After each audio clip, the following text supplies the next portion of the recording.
is the Wifed Up Now What podcast. I'm Coriel. And I am TK. And y'all, this is about to be more like a pod class, okay? Because we are here to give you marriage management advice for millennial wives. Period. From millennial wives. Uh-huh. And we happen to have a happy husband in the building. Yay! We got Pastor Philip in the building. Pastor Philip, welcome. What's up, ladies? Thank y'all for having me. Yes, We're excited super to have excited. a happy husband, Yeah. a man of God, one of the realest men of God that I've personally had an opportunity to converse with, which is what I am most excited about. That's fine. Because for people like me who, you know, I don't really claim to be like a church girl. I'm real honest about the fact that I don't know any Bible verses. We talked about that, right? We talked about it. Yeah.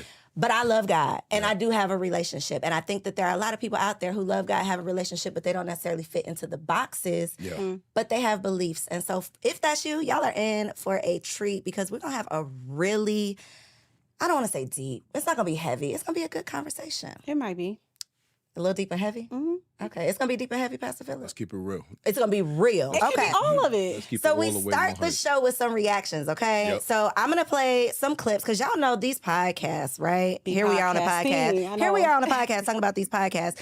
But there are a lot of just controversial conversations having on podcasts. And although the conversations are out there and they might be being had in a controversial way, a lot of the content are actually things that we should be talking about. Yes. So let's get into this first clip, and I cannot wait to hear what this man of God thinks. Our bodies is still, I told a girl the other day, our bodies don't even tell us to love y'all, it tells us to fuck y'all. Like it does, I said this, it's easy to fuck 3 girls back to back. It's hard to fuck your girl 3 times in a row, right behind each other. Like think about that, like if you really, think about that, right? 3 girls walking in back to back, you up and ready. Each time, it don't matter. Your girl back, like trying to hit her 3 times in a row, your dick gonna tell you, nah, man, we don't want this. It's most cases. Like our bodies tell us to go and Crazy. So do you believe that a man's body is designed to have sex with a woman but not be committed to one? How do you feel about that? Yeah, so I think, I'm going to just speak from this perspective. In our fallen nature, okay, our sinful nature, I would say this brother, there's some credence in what this brother said. I think if any man would keep it real, a lot of men will agree with what he's saying. That it's much easier for them to get up for multiple women than it is to constantly get up for one female. But I think because of that is why God has given us instruction in his word on how to properly love one woman. We need those instructions because we naturally battle with this kind of lust and this kind of desire. I think if any man says like, yo, what this brother saying is nonsense, they will be lying to themselves, right? So I'm not going to sit up here and trying to like sanitize this whole thing because I'm a preacher. The truth is, this is what men feel. They don't talk about it, right? So I think because of that, we have to have an authority outside of ourselves, like God, like wise counsel, to teach us. Although you may have these feelings, although you may agree with these sentiments, there's still a way to love one woman, have sex with one woman, be faithful to one woman. But most men feel that way, and that brother right there, I think he has some valid points. Woo, have some valid points. Okay. All right, let's see how you feel. I know it's tough to hear that. It is. No, but Real. this is why Y'all we see need I to have swallowed the pill like that. This is why we need to have the conversation my because man I only think wanted me. Well, I don't think that mine only wants me. He better only have me. But I don't think that is his only desire. And I think I would be a crazy person to expect that. So the whole point, I guess, of even bringing up that clip is if these are real human feelings or, physical feelings, like this is what your body is doing. If you are not subscribed to a higher source, if you do not believe in something bigger than you, how do you abstain from those desires? Yeah, so I personally think to abstain from something, it takes 2 things, right? It takes personal character. I think if a person has character, they can abstain from those kind of desires. I'm just going to speak from my own personal experience, right? So, prior to my salvation, prior to coming to know the Lord, I was a wild man, okay? My body count is pretty high. Okay, I'm gonna keep it 100. It might be in the hundreds, to tell you the truth, before I was saved. No, hundreds. Yes, with a plural, right?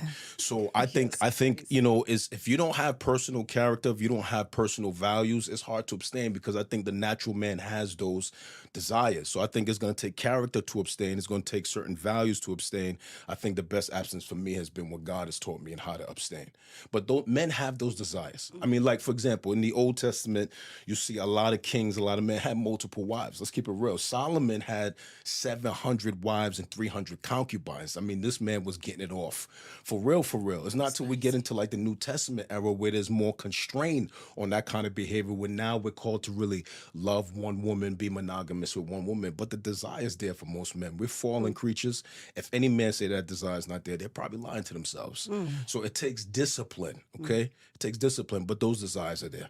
If those desires was not there, pornography would not be it wouldn't be a multi-billion-dollar industry. Exactly. Now, I'm not saying that's like women are involved in pornography too. Let's keep it real, right? But it's mostly men driving that industry. It would not be a multi-billion-dollar industry if those desires was not there.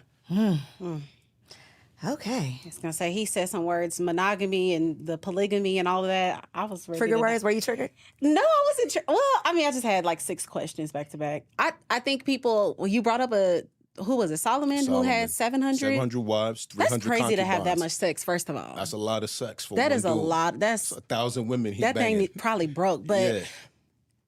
I think that's what people are looking at. Like, okay, well, that's what they did, and God approved of that. Why is that now all of a sudden a thing of monogamy? I think God approved of that for a season, right? I think God approved that for a season. I think for multiple reasons. I think first in the beginning, just to populate the earth.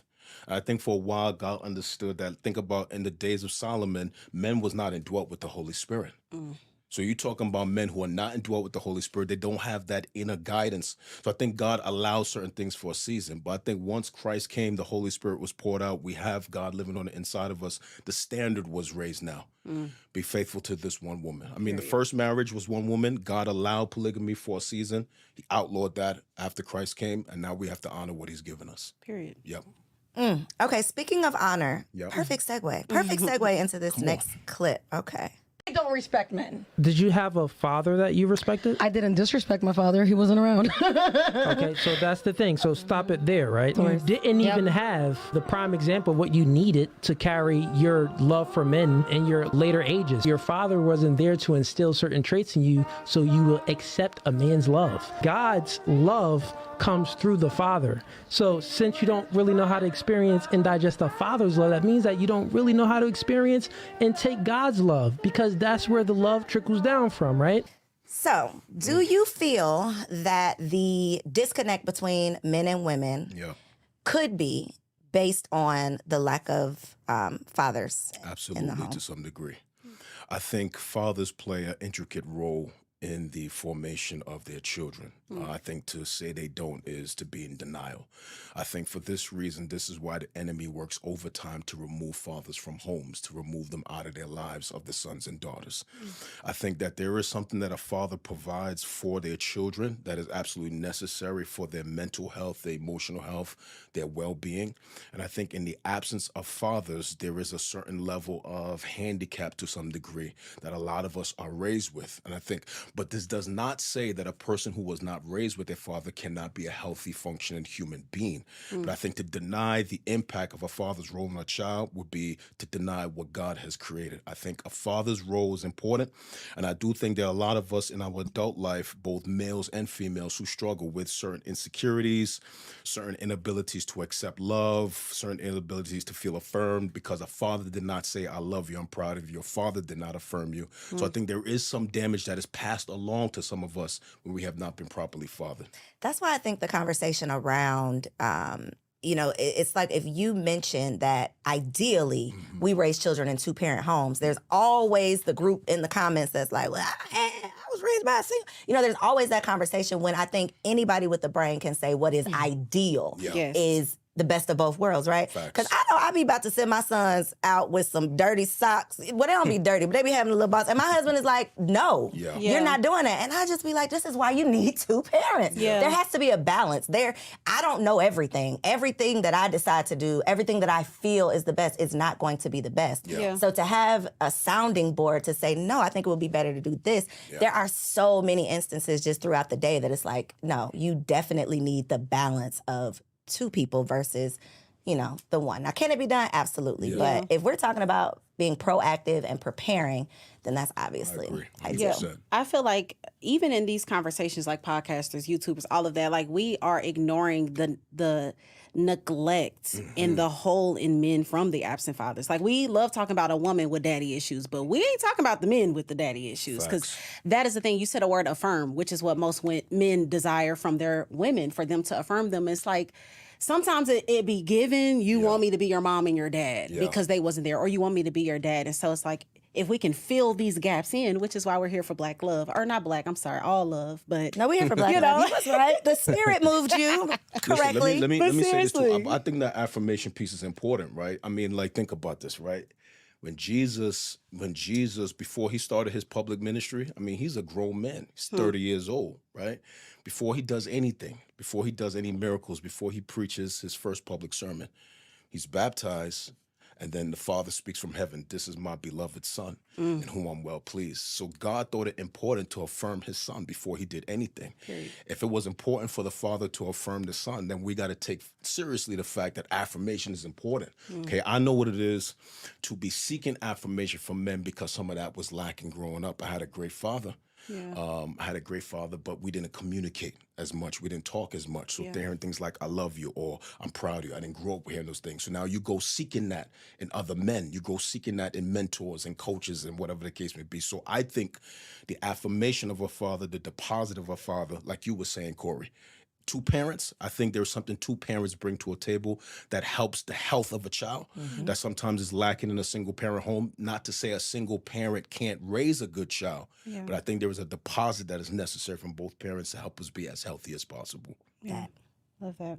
So we're moving into the main topic. Let's do it. This is a topic that I think everybody is upset about in these streets. They do not like the word submission. Curse word. It is literally a curse word to these girls in the street. So I want to ask you, why do you think submission is a curse word to this current culture? And just the thought of surrounding a traditional woman, a woman that's at home, submissive, all the things. Yeah. I think culture has done submission a bad number, right? I think when women in culture hear submission, they think slave, they think you have no rights, they think you have no voice, you have no value, they think doormat, right? Yeah. But biblically speaking, when I hear submission, I think safety. I hear protection. I hear guidance, right? And I will go so far as to say you really don't need submission when you have agreement, right? Submission is only necessary when you don't have agreement. So like we know what the scripture says, wives submit to your husbands. Yeah. But then it tells husbands, love your wife as Christ loves the church. So if a husband is loving his wife the way he's supposed to, right, it will be easier for her to submit to him as the head of the home. But think about this, right? There's one steering wheel in a car, one. Right? If both people grab that steering wheel, you're both trying to drive, you're going to get into a crash, right? But as long as the car is flowing, there's no need for two hands to be on that steering wheel. So like, watch, my wife never has to submit to me unless we disagree. As long as we're in agreement, we're flowing, right? If we're in agreement about how we're managing our budget, we're flowing. How we're dealing with our kids, we're flowing. Where they're going to go to school. The only time submission is really necessary is when the husband and wife disagree. Now, when we have a disagreement, if we go according to the scriptures, the man, the head of the home, he makes a decision. The wife then submits. But that is only necessary when y'all disagree. But you don't need submission as long as you're in agreement. That's why I think agreement is even more powerful than submission. And I think what's even more important than agreement and submission is choosing the right partner. 100%. Because y'all ladies out there, look at me right here, look right here. The reason y'all don't want to hear about submission is because you've been out here trying to submit to the wrong person. Facts. If you are submitting to someone you cannot trust because you don't know who they're submitting to, then you're going to find yourself in a world of trouble. But I think we cannot compare submitting to your husband, who hopefully will be a better choice than the man that you was just, whatever y'all call it these days. Hopefully that choice is a better choice, and then you won't have to question who you're submitting to. But I think we are just comparing it to the laundry list of men who were boys, and we're like, well, I'm not submitting to anybody. Well, no, you should not be submitting yourself to those bad choices. Yeah, it goes back to what you said last time about submission. You were saying, I think the question was, will we wake up and cook for our man at 3 a.m.? And it's like, most women with a terrible man will be like, like, hell no, of course not. And this, it's like, well, no, if he's a good man, he's a man of God. He's done something to deserve this at 2 a.m. He's been out working or something. You're gonna get this turkey meal tonight. And so we gotta continue in this lane of submission, because I happen to read in the Bible, and it says to submit to one another. Yes. Out of reverence for God. So 100%. you know the men love telling us to submit. Y'all supposed to be submitting to us too? I think so. I think a couple is wise when you learn to submit in the areas where you are the most weakest. Like, so there are areas where my wife is submitted to me, and there's areas where I'm submitted to her. So I'll give you an example, right? When it comes to the spiritual climate of our home, my wife is submitted. When it comes to our finances, I am submitted. My wife is a better steward than I am. She knows how to handle a budget. Side note, a budget don't mean broke. A budget is just having every dollar. You have an assignment. You go to investments, you pay the bills, you take care of the car, you take care of my hair, you get the mani and petty. So a budget is just telling every dollar where to go. Because my wife is a better steward than I am, I'm submitted to her when it comes to the budget. I'm not going to try to flex on her in that area. You understand what I'm saying? And so I think there needs to be mutual submission. And I think you have to be wise about the areas where you're weak, where your spouse might be smarter than you or wiser than you. If they're smarter or wiser than you and you're not so insecure, you could submit as a man to your wife in a particular area, especially if she's a better leader than you in that area. Jeez. It's only prideful men refuse to do that, and then you cause unnecessary tension in your home, damage in your home that could be avoided if your pride and your ego wasn't so big. That makes sense what I'm saying? Absolutely. Yeah. For sure makes sense. I was gonna say that's the two hands on the steering wheel. That was the best example. That was it. The show was crashing. over after that. Yes. And so I want to talk about infidelity. Let's talk about it. It is a big topic in these streets as well, because I don't know. I've been kind of saddened that women are almost expecting men to cheat immediately. Women are literally the whole high value man. He got money. He is of any status. Prepared for the side chicks. Prepare for it. And so for the women that are expecting this, do you think that there is any coming back after infidelity and being healthy? And just a side note as well, this is my non-negotiable. This is her non-negotiable. Her marriage deal breaker. It's a marriage deal breaker for me. It's something me and my husband sat down and talked about from jump, because of my perspective, women after infidelity, I don't want the problems. I don't want the paranoia.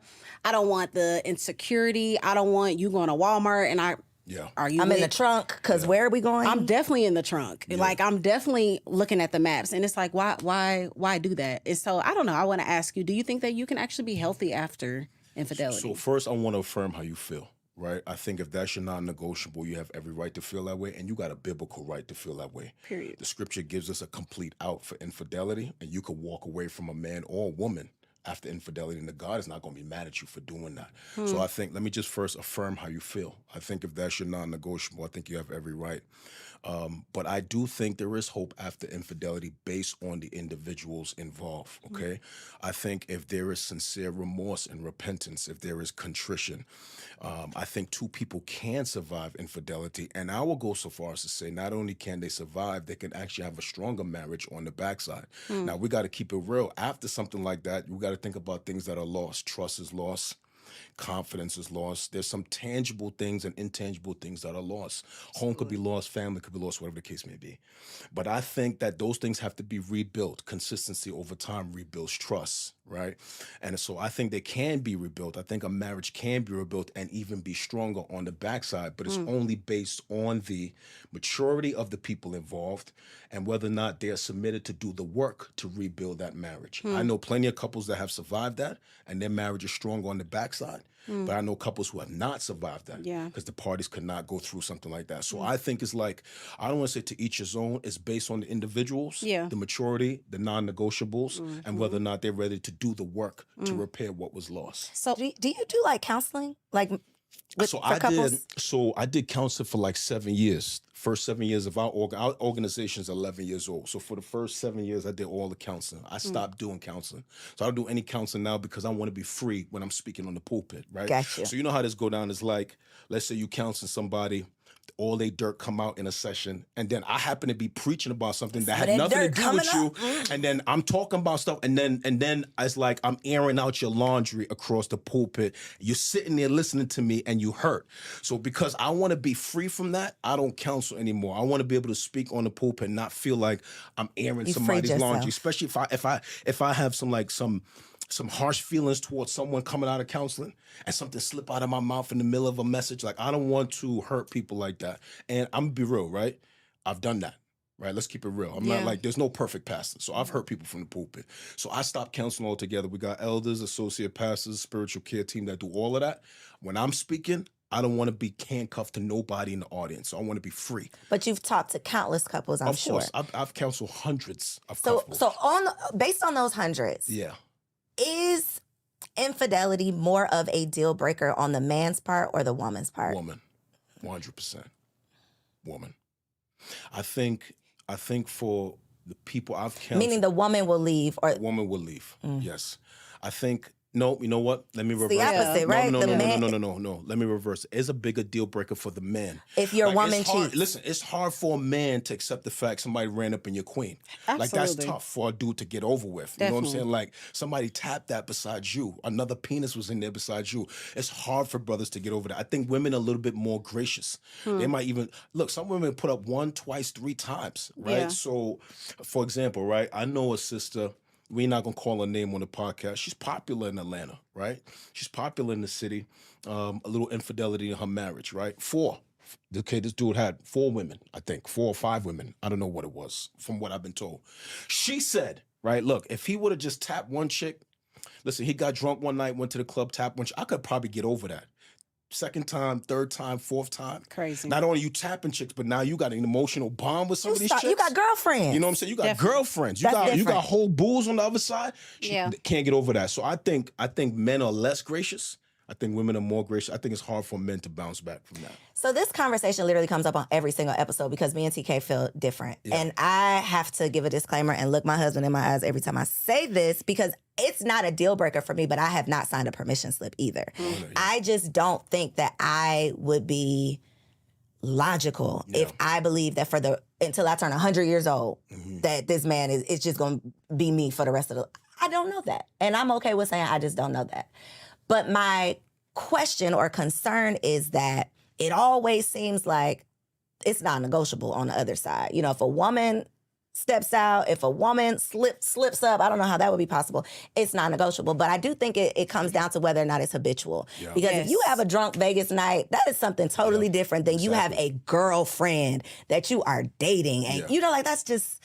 It's a different conversation. Can I say something about this? Let me say something about this, right? I think it's important for us when people fall or when they make those kind of mistakes, you got to look at where the person was in that moment, and you got to look at the person's character, right? So let's talk about a man we all know had a fall. Let's talk about King David, right?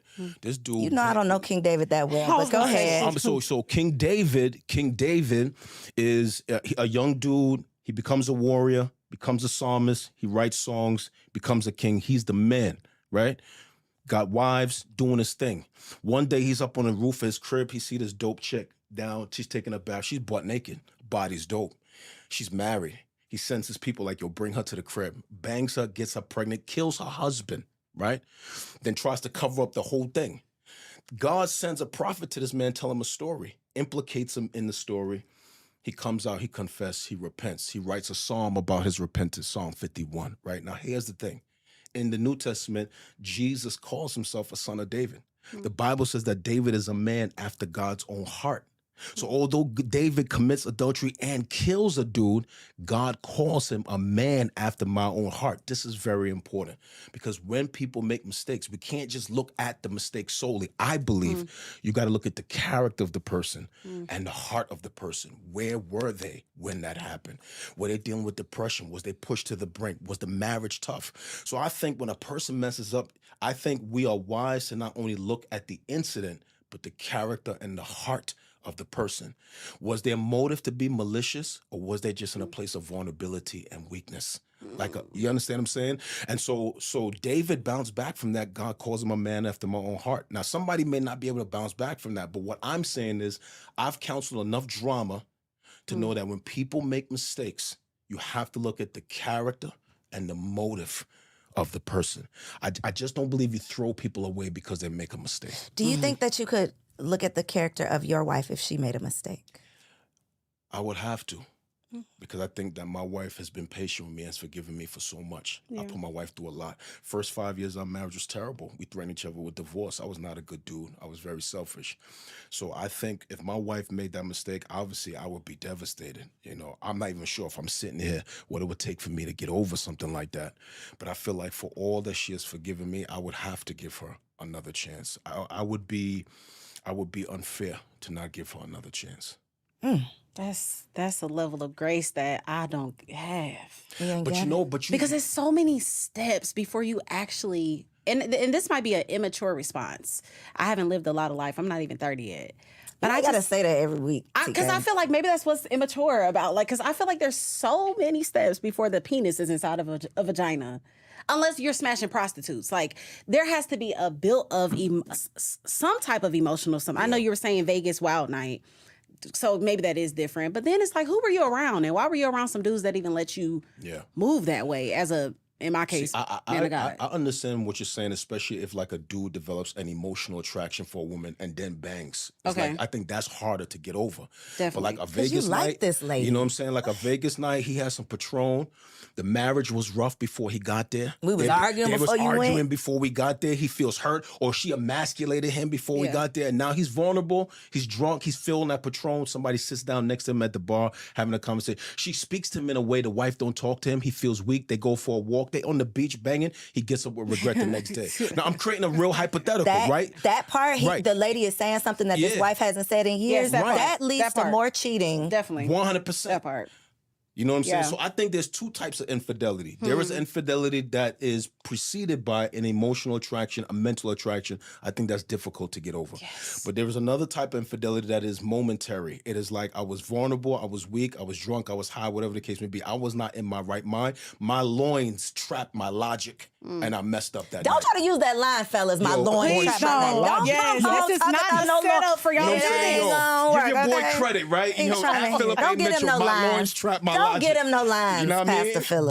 Bars. TK got bars. I'm learning this from TK. No. TK got bars. Y'all do not write that down, learning from please. TK, It was my loins. No, sir. My Get loins out. trapped my logic. Get out of here. We're trying to have bars like TK. Yeah, that's funny. But that makes sense what I'm saying? No, It's it makes different. it makes a lot of sense. And that's such a mature answer. But I still think it's a lot of Hold steps. on, but let me say something to you. You think you don't have that grace, but you never know what's in you in that circumstance. That is why my answer is what it is, because I don't want to be the fool sitting up here. I didn't say all this stuff, and then life happens. You never know what's in Life you. happens. So It just You'll will be make my amazed. You'll stomach be turn. amazed at how a circumstance pulls grace out of you. You didn't even know what's there. For sure. I definitely agree with that. It's just, I'm crazy, y'all. I will go to jail. Okay. and I have bail. Oh, sure do. Get out quick. So I want to ask this question. I feel like men are complaining about their wives being boring in the bedroom. Ooh, switch it up real quick. Sorry, TK. I just had to throw it out there because they was throwing it back, they were swallowing, they were doing all the things before they got married, and now it's just side booty and missionary. So I want to ask, do you think that women, Corey, I be clutching my pearls every week, baby. Okay, go ahead. Go ahead. I want to ask you seriously, do you think that women are becoming boring in the bedroom once they get married? And do you think that's some of the reasons why men are cheating? I'll say yes. I think I've seen, this is anecdotal data, right? I think there's a lot of times couples get married, they be married for a number of years, they start taking each other for granted. You take for granted that you sleep next to this person, y'all come home every day, so you stop doing the things you used to do. You got the bonnet on every night, you got the big robes, you don't wear nothing tight anymore around the crib. I do still want to walk up and smack that thing at the kitchen sink, you know what I'm saying? So I think when you start taking your mate for granted, I think it's easy for sex to get boring, for the marriage to get boring, or whatever the case may be. Now, peep this, right?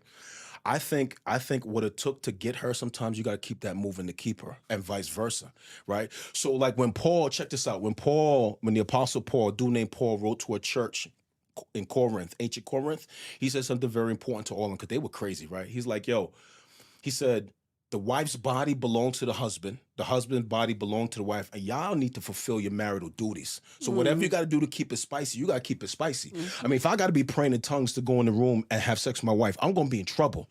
So I think you got to do what's necessary to keep the thing spicy. Now, if you don't believe that, that's on you. I think you got to do what you got to do to keep it spicy. Yeah. I don't think it should get boring. Try a new position. Try something different. Come home with some new lingerie. But I think you got to do what listen, you got to, look, Paul said, fulfill your marital duties. Great. Whatever that is in context, you got to do that. Yeah. Speaking of marital duties, do you think that it is healthy to have an expectation of gender roles in marriage? Gender roles in marriage. You're not going to like my answer. I might. So I'm going to say something that it's going to sound sexist. I'm not a misogynist. You might not like Not this the answer. disclaimer. Yo, I got to Okay. get a disclaimer, yo. I got to get a disclaimer. All right, listen to me carefully, right? Yo, God created a man.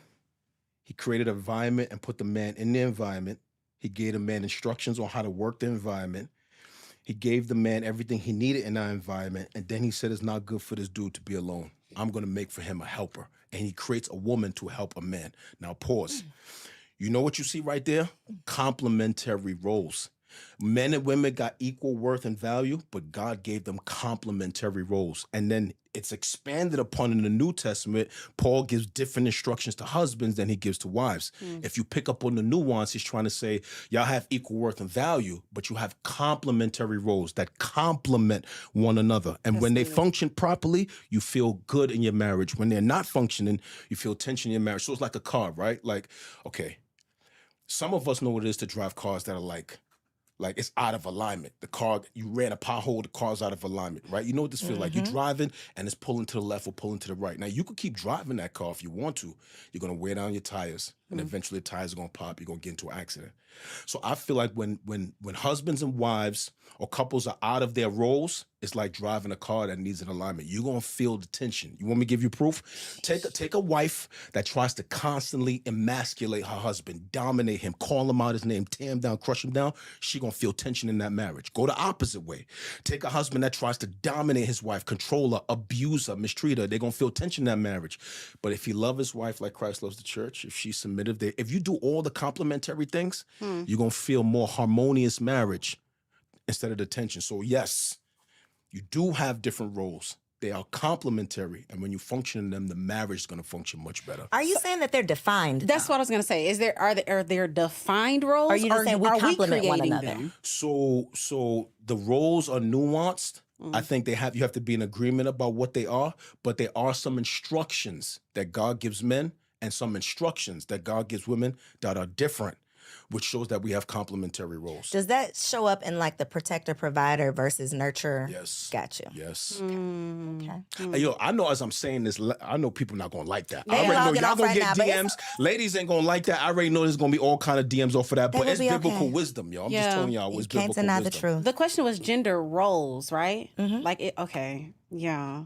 I mean, because it's like that's like saying, okay, the gender roles. Who take out the trash? Who gonna do the Right, dishes? right, Who right. gonna And see, when get you the baby start at night? naming things like that, It's like, then that's it not for starts me. making sense because I am not touching the trash. Right. So how can I complain that you also have an expectation of me? I think y'all got to be in agreement about who does what and what your roles are. You got to be in agreement. Like, let's say you got a wife, she has a green thumb, and the dude don't. If he's cool with her cutting grass, that's on them. I'm not gonna have my wife cutting grass. I'm gonna take care of that right now. I pay a dude to do that. Somebody gonna take care of it. It's Somebody gonna gonna get take care of taken the house, care of. right? You know what I'm saying? So I don't do laundry. My wife do laundry. Okay, you know. So I just think you got to be in agreement about what the roles are. And if there's tension there, y'all got to talk about that. You got to have communication. Yeah. But the roles got to be defined by the people involved in the marriage. Got you.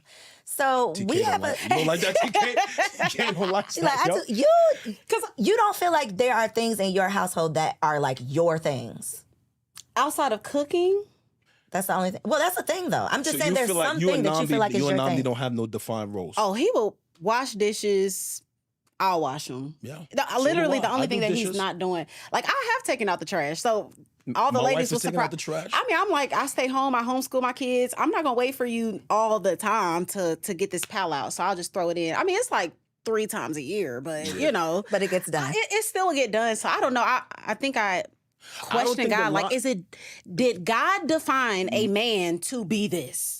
And the woman that, because even the conversation of beta males and all of this, like, okay, you said that your wife is good with finances. Well, in some cases, a woman would think that should be the man leading our the financial whatever highway in our relationship. So do you think that there are God defined, like, no, there's no negotiating if Who a does man this and who does that? should a man be That's doing good. No, something that's good. specific No, and a that's woman dope. should be doing That's a good something question. specific. So I think there are some defined roles in the Okay. scriptures that are clear, and the rest of it, most of it is nuance. Let us know. So, for example, when God says to a man, God says in his word, the man is the head of the home. That is a clearly defined role. That's there in the New Testament. That role is a hard defined role.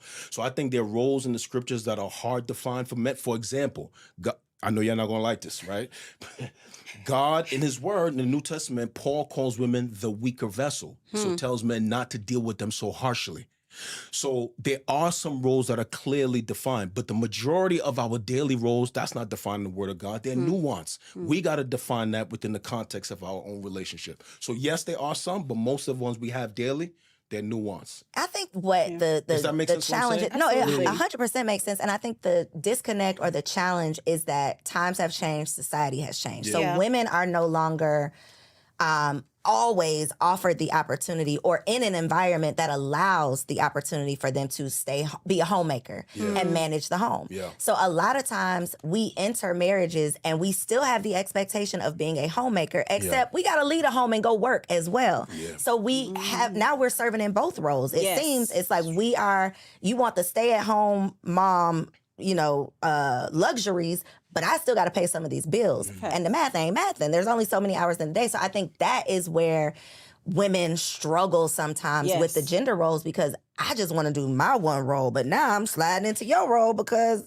I thought the man was bringing home the bacon. And just to say, like, that's literally my life right now. Like, I've been a stay-at-home mom now for 9 years. Yeah, Have we that's been good. together? Yeah, so for 9 years, and I'm now getting away from home more and more and more. I'm getting booked more. I'm doing more.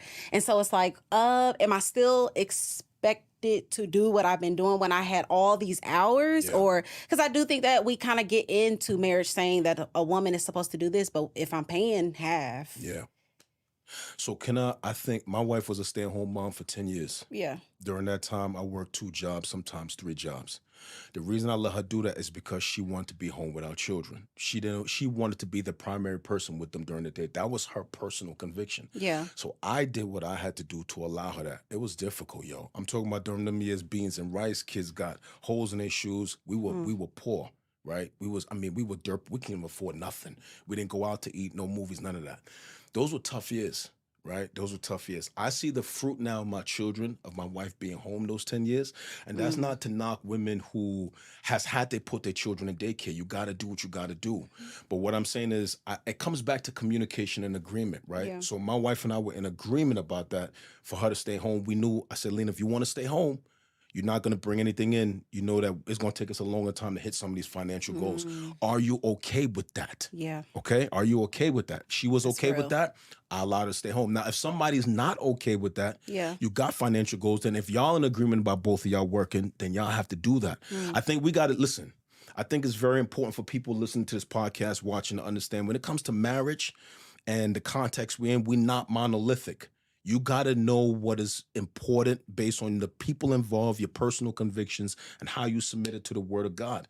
You got to tailor your marriage for what's going to be best for you within the context of the wisdom that God has given us. This is not monolithic.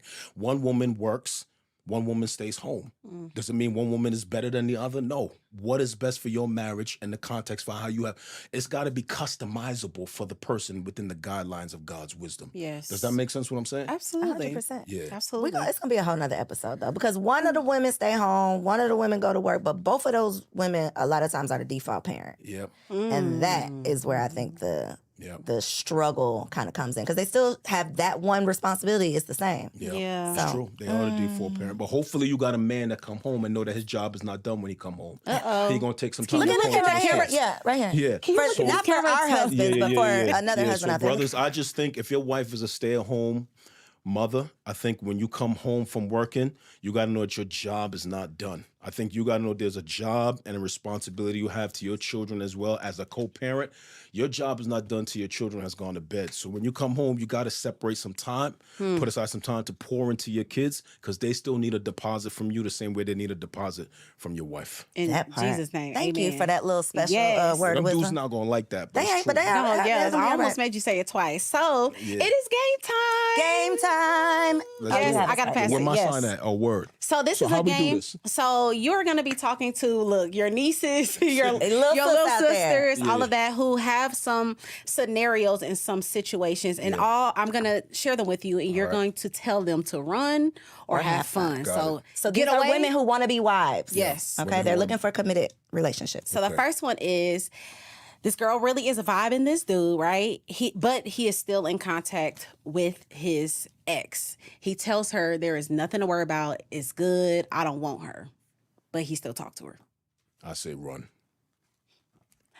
Really, Coriel? Yeah, I say Still in contact? Like, hello, Sarah, how They're you been just- doing? yeah, I say run. Let the guest answer. Yeah, no, I say run only because I think that back door still open. There's a lot of temptation with that back door. I think if she wants him to walk away from that back door and he's unwilling to do that, I think that's problematic. If she's okay with that back door, like, okay, y'all could be friends, then that's different. But Yeah. I think 9 times out of 10, I say run. Yeah. Yeah, I just need more details. You know, what if it's an ex from like high school or something? I don't care about that. Did they See, but- smash? If y'all had sex, it's a no automatic. But this is what I'm saying, Corey. If the spouse is cool with it, like, yo, y'all friends is cool, she married, we married, it's all good, then that's Well, yeah, different. no, But if that's I have true. a problem and you don't care that I have That's a what I'm problem, saying. then it's If a you problem. got a problem, you don't care that I have a problem, I say you Then gotta it's run. the issue. That's no, the issue. agree. Okay, what about a man who wants to go 50-50 on a first date? Should you run or have fun? You want me to be my daughters? I say run. What about your son? Oh, you said run too? I said run. For my son, run. Nah, he need to pick up that bill. Okay. And for my daughters, she need to pick up that bill. I want the man to pick up that bill, period, yo. Period. I may be old school. I say pick up the bill, yo. You said have fun though. I definitely said have fun. I think there is, especially in this culture, you just have to be really, really careful because it's a culture of I'm gonna take you out on a fancy date and I'm absolutely expecting sex after this. So you're not gonna pay for me. You're just not. Let me go ahead and let you know that this is because I view dating as interviewing. Yeah. This is not what y'all think this culture is, and so I feel like there's a pressure also. that. A lot Expectation? of a lot of women are feeling that pressure of like, oh my God, I'm at this 5-star restaurant. This man pulled up in a limousine. This nigga done bought me a bag. Like, okay, let me go ahead and give you some, and like literally get pressured into doing that. So I feel like a safeguard is like, I got it, because I'm interviewing you just like you're interviewing me. Yeah. That's a great perspective. That's a good perspective. For sure. But I'm not having sex with you if I don't want to have sex with you. Some women are. There's like so much between like the restaurant and the car. house. Yeah. You know, like I'm not feeling pressure. I don't care what you done did. Yeah, I ain't facts. obligated to give you anything. Facts. So I don't feel pressure in that way. And I think a lot of times having a conversation before you get to the date will reveal a lot of that. Yeah. Because you know men who are mentioning sex, you trying to talk freaky and you don't even know Me. my last name and you're Yeah. trying to mention sex. So I think you can get those vibes. And I'm not going on a date with you because I don't want a free dinner. Yeah, it's so many like I now. think you make a good point though, TK. But I think a lot of that falls on the character of the dude you went on a date with. That it's like, did you interview him before the date? Did y'all talk at all? But you said something very important. I think y'all can't let that slide. Y'all probably got to do a whole podcast about that. I think I see dating the way you do. It's like Interviewing. interviewing. I think dating is the process of determining if somebody's a good life partner. Yeah. You got to have some kind of destination. Yeah. If there's no destination, there's no assessment, then what are we really doing? Or we've been dating for 20 years. With no intention. With no ring. Yeah. Like, yo, you crazy. That's real wild. Crazy. I feel like I'm just different in that aspect, period. Because I also believe in women paying for, like, even women approaching men. Like, a lot of women have even the concept of, like, he's gonna come to my doorstep. Girl, you better get in these streets, get to the events, and go up to him and say, "Hey, would you like to go have some advertising, some not coffee?" selling? Yeah, ain't nothing wrong Yes. with that. Yeah, so I don't know. I'm ain't because nothing wrong I with think that. I think my husband would say that I Who hollered at who? Did Namdi holler at you or you hollered at him? Ask Namdi that question. And since he's not here, let me represent him, okay? Because TK definitely hollered at him. I according to definitely position myself To be hollered at? advertising. to let advertising to let it be known, like, yeah, I'm interested. I'm interested. It's a thing, and I was Man, I was the nigga in the relationship. I'm balling out. Here's some new shirts. Ruth Here's did some that. shoes. I mean, she was under that dude blanket. Like, yo, I'm here. Oh, for sure. Come on, For right? sure Ruth slipped in under the You see blanket. his Like, yo, style? throw this corner, throw this joint over me, right? Like, she slipped it right under the sheets. Like, yo, I'm here. Yeah. It's So all that's, right. but that's me though. That's all right. I'm That's a not- whole nother episode. That's all right. It really is That's a whole because I nother think episode. that's what's keeping a lot of women singles. Like y'all be afraid to talk to men, and y'all be afraid to like slide in DMs. I slid in my man's DM. I got his number. Oh, you were Come on. serious. I mean, it wasn't even just serious. It was just like you better see what's up quickly. Yo, really quickly, I think we see both in the scriptures, right? We see Hmm. women who was ran up on, but Ruth went underneath that dude's sheet. Was like, yo, I'm here. Like, I mean, you guys don't sanitize the scriptures, right? She slipped in under his sheets. Yo, throw that joint over me. I'm Yeah. right here at your feet. So That's she it. slipped in on him. Period. But then we have other dudes who ran up on their wives. And Yeah, so yeah, I yeah. think it's both. I think it's hard for women to even like bring that to their being because it's like you are supposed to pursue me, but I don't even think it's a pursuit. I think it's a position. It's a position. It's making yourself available. Positioned Yes. herself. Myself. come Yeah. on, T. Okay, That's a whole nother episode. it really is. Yeah, Okay, yeah, so the yeah. next one, they have been together for years. They Years. lived together Yeah. years, Yes. plural. Yes. And this Negro ain't proposed yet. That's a no-brainer. Get out Yeah, I of think there. we're definitely all in that's agreement one. on Yeah, that you for gotta sure. Get out of there. Yeah. I feel like you are enabling him, and that you are not giving him no incentive to put a ring on that. I think you got to get out of there. I wouldn't want my daughter in that circumstance. Facts. Well, is there a reasonable timeline? Like if your daughter was asking you. If my daughter was dating a dude, I think anything beyond 2 years, 3 years, I think for me is problematic. I think if you've been dating for 7, 8 years, like he has no intentions of taking this any. You enabling him at this point. Yeah. What are we doing here? And what's the what are we point doing? of marrying? Yeah, what are we doing? Y'all getting everything. Yeah, what are we doing? Okay, last one. Last one? Man, I've been enjoying this. Oh, yay. We're not done yet. Don't worry, we're not done This yet. is a big one. This is a big This one. is actually from the girls.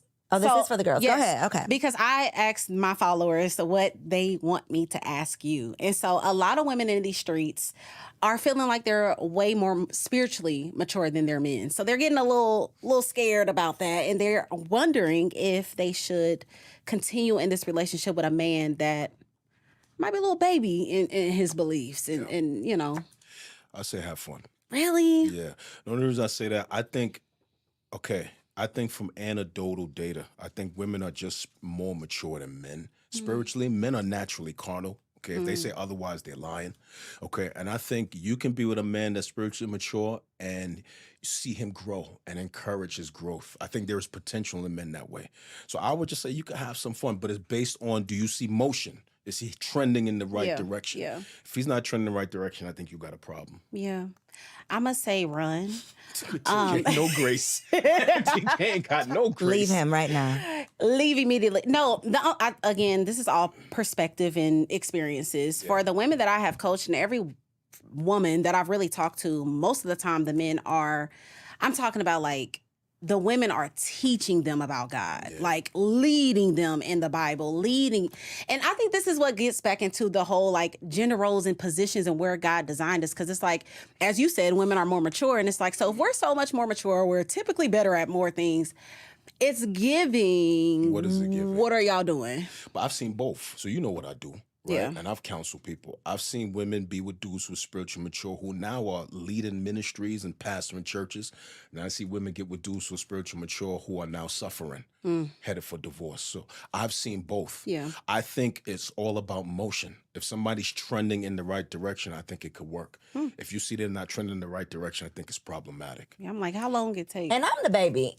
And I'm a spiritual, I'm growing and learning and evolving constantly. And thankfully, my husband, we're on the same page. We're our path, we're going in the same direction. But I don't think that would necessarily be a reason to give up on someone, considering how they are.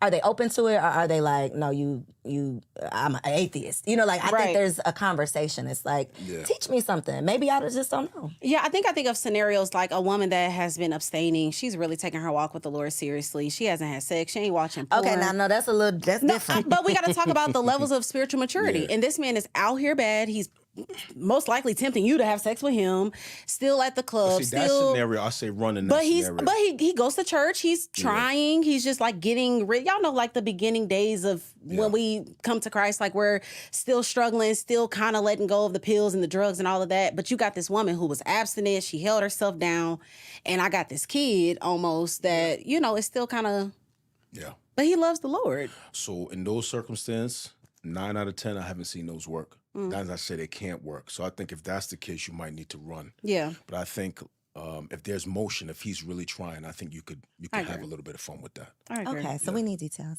You ready to get spicy? I am. So this is TK's favorite segment. Spicy. So today I decided to go all the way in because I feel like I've been talking about emotional with the pastor, y'all. She wanted to go in with the pastor. Let's keep it I feel like I have been talking about emotional things, routines, all of the stuff, but we got to dive into actual sex talk. So today we're going to be talking about vulnerability is the key to deeper intimacy. Come on. Come on. You know I be rhyming, so you know what's good. TK got So bars. a few weeks ago, I quoted the prophetess Amber Rose. I know y'all probably gonna beat me up, but yes, I know she's wild. No, she's not a prophet, y'all. It's a joke. But she said some bars about the reason why she is the best in bed is because she is not afraid of being ugly. And this is something that stood out to me because I feel like most women aren't their freakiest self, aren't all of these things because they're like, what is this boob doing? What is this stomach doing? What is that doing? So we want to grow in our comfortability with our husbands. And the fire thing about growing in our vulnerability with our husbands is you can be introduced to some kinks. Okay, kinks. Some things that you might have not known. You was doing the same thing and I was like, oh, wow, I actually like rope play or I actually like fill in the blank. And so how can we get to the wildest, freakiest sex with our husband? So I came up with this little thing. I'm really excited. Coriel, I want you to do this too. We're going to text each other this week. You ready? Look, hey, hubby. I'll be telling him, do not watch. I'm not doing it. Go ahead, TK. Sorry. So we have sex jar. I know, I love her so much during the segment. Sex jar, sex drawer, and sex team. Let's break it down. Okay. So I want every lady that is watching right now, do yourself a favor. We're going to go to the thrift store. We're going to go to Target, Walmart, Amazon. They sell mason jars. We are going to get these jars, and then we're going to slide over. I don't know what Georgia's sex stores are called, but we're going to slide over to the sex store. And we are going to get some position cards. We're going to get these position cards, and we're going to put them in the sex jar. Now, here's the gag. Your husband is going to pull out the position card every other week. And he's going to choose what y'all do that is new. And the reason why I think this is so important, again, some of us are just not educated on positions. We think that there's 3, and there's like 300. So we want to get moving and vulnerable because, again, you never know the heights of intimacy that you can reach by trying new things. So we're going to get the sex jar. Then we're going to get a sex drawer. Now, if you got kids, you might want to put a lock on it because this drawer is going to involve your lingerie. This is going to involve your toys, your edible lubricants, all of the things. We just want a drawer that is dedicated to sex. Freaky, nasty sex, mask, ropes, handcuffs, all of the things. And again, throw your 12 a play in there. treasure chest. Throw your 12 play in there. Wow. Come on, we gonna put all of it in there, and we are going to let, again, your husband pull out whatever he wants. And you're going to do that, whether that's the toy, the lubricant, the mask, the rope, the handcuffs, you name it. And lastly, this is for the ladies that get a little awkward when it comes to talking that talk. You need to know how to talk the talk, and that is sexting. Getting comfortable with telling your partner exactly in detail how you enjoyed them the night before. We are breaking down in details. I love when you X, Y, and Z. I cannot wait to experience that climax with you again. So I think that one thing that women do is we get a little awkward about it. So after we get done, it's like, oh, don't talk about how I gave you head. I don't want to hear that. Girl, let that man tell you how you gave him sloppy toppy. And like, we going to go into details about that. Let me know how I could do it again. And you never know, it can happen right there on the spot because he might get turned on just by talking about it. So you want to get comfortable with talking that talk. This is subjective to all couples though. That's my wifey. Keep it spicy. Sex jar, sex drawer, and sex teen. Comment down below if you're going to do these things. It's going to change your life. Habanero. Okay. Really spicy. Last week I said do it in the mirror. You wasn't even tripping off of that. No, but this the drawer, the jar, my life. What you're setting me up for is failure. I cannot wait to hear how this goes for you. I'll text you and let you know. You will. Okay, so Pastor Philip, our last segment is called Wifey for Lifey because again, we're trying to be wifey for lifey. Yeah. So advice to a young sister, just me. Give me some advice because it's me. Shoot me too. A woman in her first 3. Compared to me. In your first 3 years of marriage. Yes. What's your advice to a woman in her first 3 years of marriage who wants to be wifey for lifey? Yes. Yeah, I think most marriages end in the first 5 years. So I think that's the time you really got to work on your marriage. Yeah. I think there's some things that are critically important for marriage to be successful, especially in the first 5 years. I think you got to work on agreement. I think you have to have strong communication, and you got to have some honesty. So I would say to a wife, a young woman watching this, how is your communication? How are you talking to your husband? Are you telling him your needs, your desires, your wants? Are you telling him where he needs to do better, where he's hurting you, offending you? I think you got to communicate. Are you trending towards agreement? Are y'all trying to find unity in some of the decisions that y'all are making? And are you doing your part to be the best wife you can be, regardless of the kind of husband that he is? If you're just reactionary, I'm going to be a good wife only if he's a good husband, I think you're headed for trouble. I think you got to make a decision within yourself that I'm going to be a good wife no matter what, because your character. And I think that's one of the best ways to make sure you're doing good in the first couple of years of your marriage. Don't let it be reactionary. You do what's right because your character says it's right, regardless of what that other person is doing. Whew. It's tough. So, Pastor Philip, for the people here in ATL that want to come check you out, look in that camera right there and let them know how can they come sit with the realest pastor in the city? Come on. PhilipAnthonyMitchell.com, 2819church.org. We gather in the city. Come check us out. Pull up on us. I think you're going to enjoy what we're doing there. Yes. Y'all, was this bomb or was this bomb? We know it was bomb, but go ahead and leave us a 5-star review just to confirm that you got something from this conversation. Don't just keep it to yourself. Make sure you like, comment, subscribe, share this episode with a friend. And if you are listening on Apple or Spotify or wherever you listen to your favorite podcast, make sure you leave your girls a 5-star review. Yeah, do that for them. See you on the next episode. Bye, y'all. Peace.